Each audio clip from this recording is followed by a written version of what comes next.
नमस्ते दोस्तों, तो आज आपको एक बड़ी ही अचंभित एवं अनोखी कहानी सुनाऊंगा जिसमें आपको कुछ अनसुनी एवं रहस्यमय बातें बताई जाएगी। तो आइए जानते हैं कुछ खतरनाक रहस्यमय कहानियां। तो कृपा करके वीडियो पूरी देखें ताकि आपको भी धर्म के प्रति रहस्यमय बातें की ज्ञान हो तथा इससे भी खतरनाक रहस्य जानने के लिए अभी इस चैनल को सब्सक्राइब करें ताकि और भी रहस्यमय कहानी सबसे पहले आप तक पहुँचे। धन्यवाद। तो सुनिए। हिमालय की तलहटी में एक प्राचीन मंदिर है जिसका नाम है अकाल गृह। यह मंदिर ना समय में आता है न इतिहास में। वहां जाने वाले लौटते नहीं। पर एक दिन एक सन्यासी जिसे कहा गया कालजित उस मंदिर की खोज में निकला। क्योंकि उसे एक रहस्य मिला था। मृत्यु अब स्थिर हो चुकी है और उसका कारण है अकाल गृह। सन्यासी कालजित शमशान में ध्यानस्थ था जब एक शव से निकलकर एक आत्मा ने कहा, मृत्यु अब गति में नहीं है। अकाल गृह में एक प्राचीन देवता मृत्यु को बांध चुका है। जाओ, मुक्त करो उसे। उसके बाद आत्मा जल गई बिना अग्नि के। कालजित ने यात्रा शुरू की हिमालय के उन क्षेत्रों में जहां नक्शे मौन हो जाते हैं।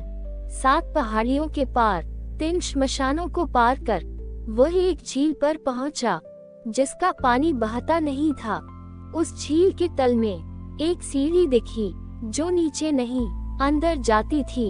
वही लिखा था, अकाल को छूने से पहले अपने समय का त्याग करो। उसने अपनी आयु का आखिरी श्वास वही छोड़ा और सीढ़ियों में प्रवेश किया। सीढ़ियों के पार एक अंधकार में परिसर था जहां एक ही वस्तु जल रही थी। एक उल्टी ज्योति, आलोक की नहीं, अंधकार की ज्योति। वहाँ 4 मूर्तियाँ थीं, काल, अकाल, मृत्यु, अमृत। और इन चारों के मध्य बैठा था एक देवता, ना मानव ना दैविक। उसकी आंखें नहीं थीं, पर उसके नेत्रों से मौन बहता था। वह था कालाचार्य जिसने मृत्यु को बांध रखा था। कालाचार्य बोले बिना बोले, मैंने मृत्यु को रोका है क्योंकि संसार में मृत्यु का अपमान हुआ। अब कोई नहीं मरता, इसलिए कोई जन्म भी नहीं लेता। यदि तुम मृत्यु को मुक्त करोगे तो संपूर्ण जीवन एक बार फिर समाप्त होगा। कालजित मौन था, पर उसकी आत्मा ने कहा, मृत्यु का बंधन जीवन का अपमान है। कालजित ने चारों मूर्तियों को एक एक कर प्रणाम किया और अपनी देह का त्याग कर दिया। बिना मृत्यु के वह मृत्यु में विलीन नहीं हुआ, बल्कि मृत्यु के द्वार को खोल गया। उस पल पूरे संसार में अचानक मृत्यु लौट आई। रोगी मरने लगे, शव जलने लगे, वृद्ध मुस्कुराने लगे, जन्मों को दिशा मिलने लगी। अकाल गृह अब मौन है, उसके द्वार फिर झील के नीचे छुप गए हैं। परंतु एक नई मूर्ति उसमें जुड़ गई है, सन्यासी कालजित की। उसके नीचे लिखा है, जिसने मृत्यु को फिर से जीवित किया वही अमर हुआ। कालजित के मृत्यु के द्वार खोलने के बाद संसार में मृत्यु पुनः प्रवाहित होने लगी, परंतु अकाल गृह का मौन अभी भी गहरा था। वहीं गुफा के भीतर कहीं अंधकार से एक हल्की चमक उठी और कालाचार्य का अस्तित्व फिर से जाग उठा। उसने अपने बिना नेत्रों से त्रैलोक्य की दिशा देखा और महसूस किया कि मृत्यु का प्रवाह अब भी अधूरा है। कालाचार्य ने 3 देवताओं काल, अकाल और अमृत से संवाद किया। उनसे कहा, मृत्यु को केवल मुक्त करना ही पर्याप्त नहीं, इसे जीवन के साथ संतुलित भी करना होगा। यदि मृत्यु ज्यादा होगी तो जीवन नष्ट होगा, यदि मृत्यु न होगी तो जीवन ठहर जाएगा। तीनों देवताओं ने सहमति जताई और एक नया नियम बनाया, जीवन मृत्यु चक्र। कालजित जो अब मृत्यु में विलीन नहीं हुआ था, उसकी आत्मा अकाल गृह की सीमा से बाहर आ गई, परंतु वह अब पहले जैसा सन्यासी नहीं था। उसका शरीर नश्वर था, पर उसकी चेतना वहां से प्राप्त संतुलन की अनुभूति लिए हुए थी। वह लौटा त्रैलोक्य में ये बताने के लिए कि मृत्यु और जीवन की जोड़ी किस तरह से फिर से गठित हुई है। कालजित ने संसार को ये संदेश दिया, मृत्यु स्वाभाविक है और जीवन का अंत भी। इस चक्र में जीवन को समझो और अपने कर्मों से उसे सुंदर बनाओ। लोगों ने उसकी बातें सुनकर अपने जीवन को नए दृष्टिकोण से जीना शुरू किया।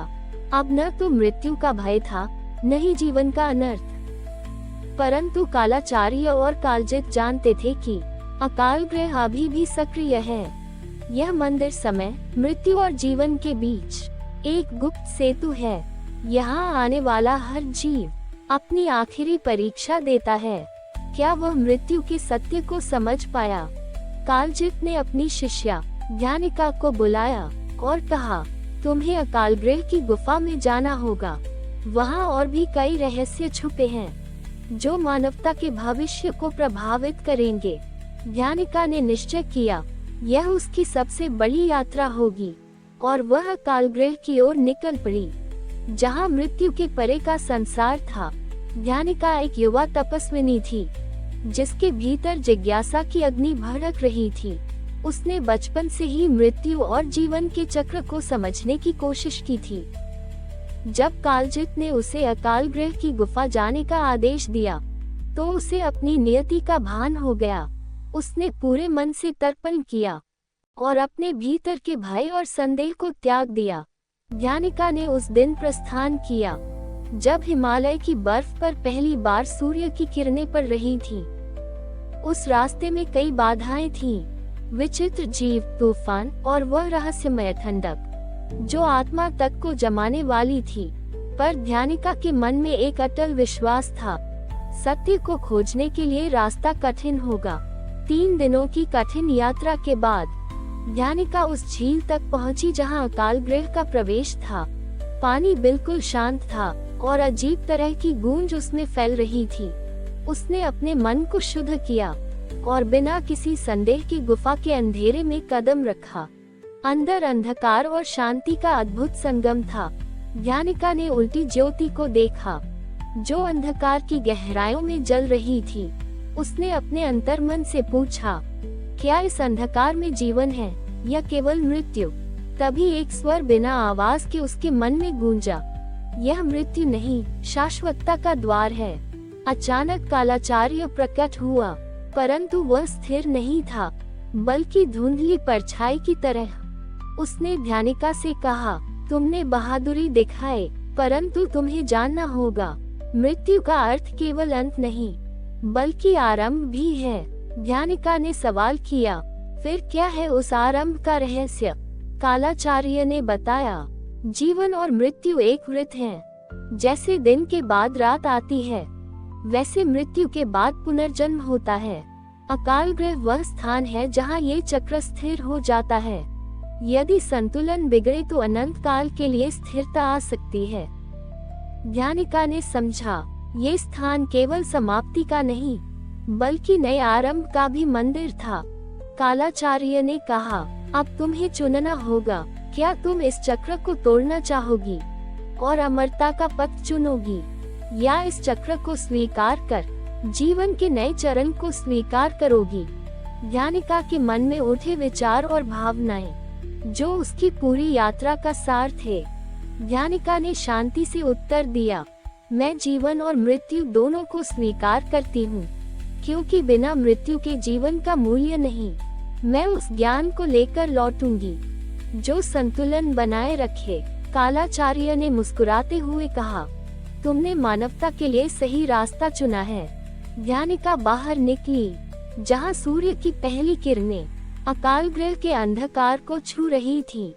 वह जान चुकी थी कि मृत्यु का रहस्य केवल अंत नहीं, बल्कि नया आरंभ भी है। अब उसकी यात्रा थी उस ज्ञान को संसार तक पहुंचाने की, ताकि जीवन और मृत्यु के बीच सच्चा संतुलन बने।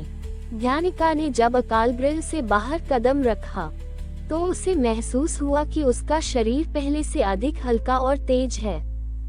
उसके भीतर एक नई ऊर्जा और शांति समा गई थी। लेकिन बाहर की दुनिया अब पहले जैसी नहीं रही। धरा पर मृत्यु फिर से सक्रिय थी और लोग जीवन मृत्यु के चक्र को लेकर भ्रमित थे। ध्यानिका ने समझा, अब उसका काम शुरू होता है। ध्यानिका ने सबसे पहले एक छोटे से गांव का रुख किया, जहां लोग बीमारी और मृत्यु से भयभीत थे। उसने वहां अपने अनुभव और ज्ञान से लोगों को समझाया कि मृत्यु भी जीवन का एक जरूरी हिस्सा है। धीरे धीरे लोग उसकी बात सुनने लगे, पर कुछ ऐसे भी थे जो उसे झूठा और धोखेबाज समझते थे। ध्यानिका को पहली बार वास्तविक दुनिया की कठोराई का सामना करना पड़ा। गांव के बाहर एक शक्तिशाली साधु भैरवनाथ था, जो अमरता की खोज में लगा था।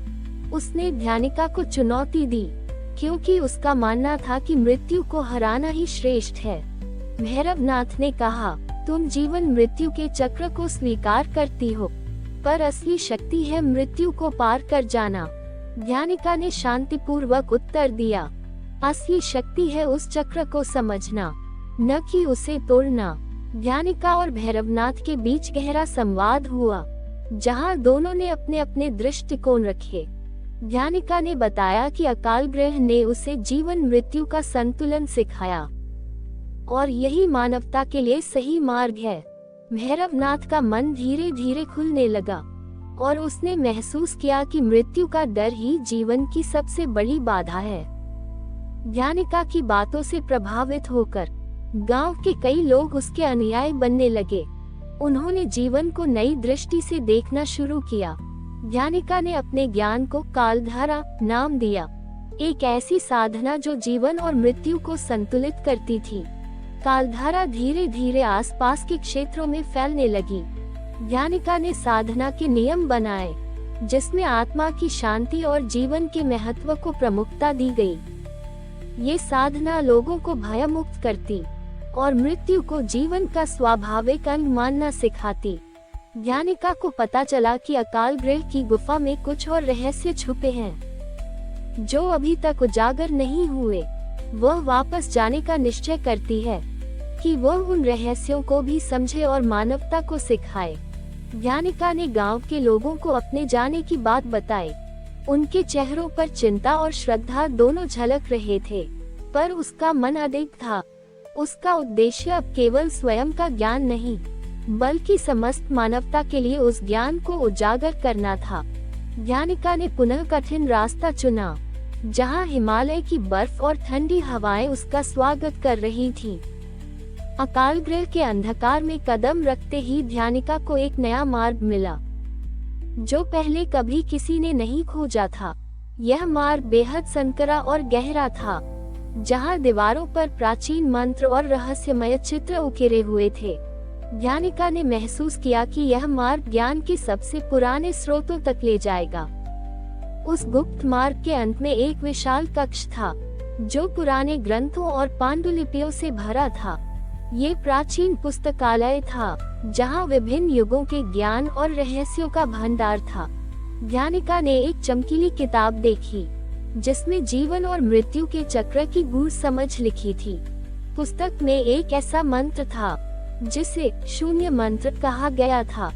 यह मंत्र मृत्यु और पुनर्जन्म के चक्र को स्थिर करने का शक्तिशाली माध्यम था, परंतु इसके साथ बड़ी जिम्मेदारी भी जुड़ी थी, क्योंकि गलत प्रयोग से यह चक्र टूट भी सकता था।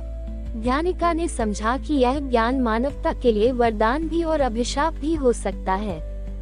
अचानक गुफा में एक गूढ़ आवाज गूंजी, जो इस मंत्र को बिना विवेक के उपयोग करेगा, वह स्वयं अनंत काल के अंधकार में फंस जाएगा। ध्यानिका ने मन ही मन संकल्प लिया कि वह इस ज्ञान का दुरुपयोग कभी नहीं होने देगी। किताब लेकर ध्यानिका वापस लौटने लगी। उसने जाना कि ज्ञान से बड़ा कुछ नहीं, पर ज्ञान के साथ विवेक और जिम्मेदारी जरूरी है। वह तय करती है कि पहले गांव और आसपास के लोगों को सिखाएगी, फिर इस रहस्य को पूरे संसार तक फैलाएगी। ध्यानिका गांव लौट आए। अपने साथ वह प्राचीन पुस्तक और शून्य मंत्र की पांडुलिपि लेकर आई थी। उसने अपने अनुयायियों को एकत्र किया और उन्हें बताया कि अब उनका लक्ष्य केवल जीवन मृत्यु को समझना नहीं, बल्कि इसे एक मार्ग बनाना है, जहां भय नहीं, बल्कि प्रेम और समझदारी हो। ध्यानिका ने कालधारा की साधना को और व्यवस्थित किया, जहां ध्यान, शांति और आत्मा की यात्रा को सर्वोपरि रखा गया। पर हर जगह जैसे जैसे कालधारा का प्रचार बढ़ा, वैसे वैसे विरोध भी उभरा। कुछ स्थानीय पुजारी और शक्तिशाली नेता इसे अपनी सत्ता के लिए खतरा मानने लगे। उन्होंने ध्यानिका को भ्रमित करने की कोशिश की और गांव वालों को उससे दूर रखने का षड्यंत्र रचा। ध्यानिका को अपने रास्ते में पहली बड़ी बाधा मिली, पर उसके विश्वास ने उसे डगमगने नहीं दिया। एक दिन गांव में एक अप्राकृतिक महामारी फैल गई। लोग भयभीत हो गए और ध्यानिका से सहायता की गुहार लगाए। ध्यानिका ने अपनी कालधारा साधना के माध्यम से लोगों को मानसिक और शारीरिक रूप से सशक्त किया, परंतु ये संकट उसके लिए भी एक परीक्षा था। उसने अपने अंदर की शक्तियों को जागृत किया और बीमारी के स्रोत की तह तक पहुंची, जो एक दुर्भावनापूर्ण जादूगर की कुटिलता थी। ध्यानिका और जादूगर के बीच भयंकर द्वंद्व हुआ, जहां जादूगर मृत्यु के भय को हथियार बनाकर लोगों को नियंत्रित करना चाहता था, वहीं ध्यानिका जीवन के प्रेम और विश्वास का संदेश देती रही। उनकी लड़ाई कालगृह के प्राचीन रहस्यों से भी जुड़ी हुई थी। ध्यानिका ने अपनी बुद्धि और साहस से जादूगर को परास्त किया और गांव में शांति वापस लाए। इस घटना के बाद ध्यानिका की प्रसिद्धि और बढ़ गई। लोग अब उसे केवल एक साधिका नहीं, बल्कि एक मार्गदर्शिका मानने लगे। कालधारा की साधना अब एक संपूर्ण संस्कृति बन चुकी थी, जो जीवन और मृत्यु के चक्र को समझने और स्वीकारने की कला सिखाती थी। ध्यानिका ने समझा कि उसका लक्ष्य केवल ज्ञान प्राप्त करना नहीं, बल्कि उस ज्ञान को पूरी मानवता तक पहुंचाना है। ध्यानिका ने अपने कुछ विश्वास पात्र साथियों के साथ बड़े शहर की ओर कदम बढ़ाए। शहर की चमक धमक, भीड़ भाड़ और अलग अलग विश्वासों से भरा माहौल था। यहाँ लोग ज्यादा व्यस्त, अधिक वैज्ञानिक सोच वाले और कई बार आध्यात्मिकता से दूर थे। ध्यानिका को पता था कि यहाँ कालधारा का संदेश पहुँचाना आसान नहीं होगा। शहर में पहुंचकर ध्यानिका ने कुछ बुद्धिजीवियों और वैज्ञानिकों से मुलाकात की। उन्होंने जीवन मृत्यु के चक्र को वैज्ञानिक दृष्टिकोण से समझाया।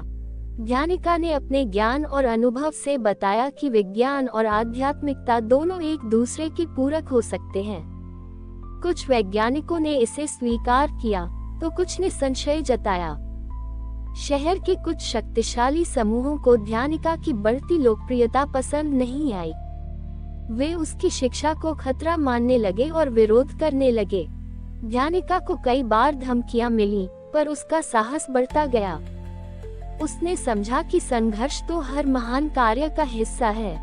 शहर में एक युवा युवक आदित्य ध्यानिका की साधना से प्रभावित हुआ। आदित्य ने अपने भीतर एक गहरा आध्यात्मिक बदलाव महसूस किया। वह ध्यानिका का करीबी साथी बन गया और कालधारा के संदेश को फैलाने में मदद करने लगा।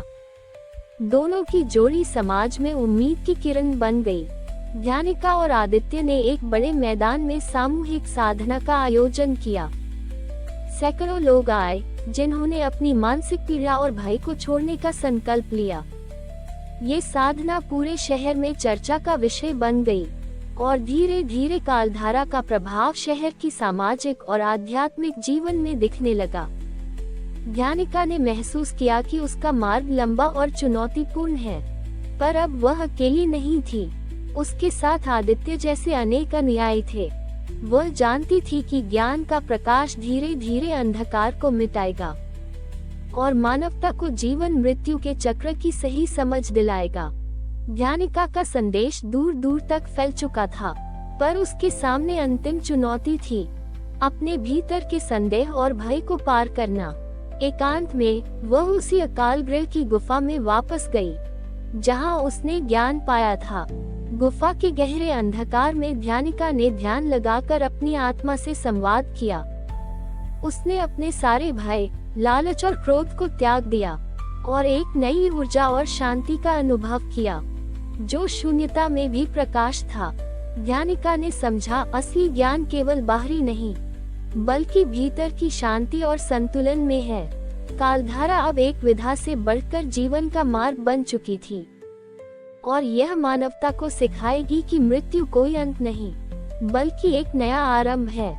ध्यानिका ने अपने अनुयायियों को अंतिम संदेश दिया, जीवन और मृत्यु का चक्र अनंत है। जो इसे समझता है वही शाश्वत प्रकाश को पा सकता है।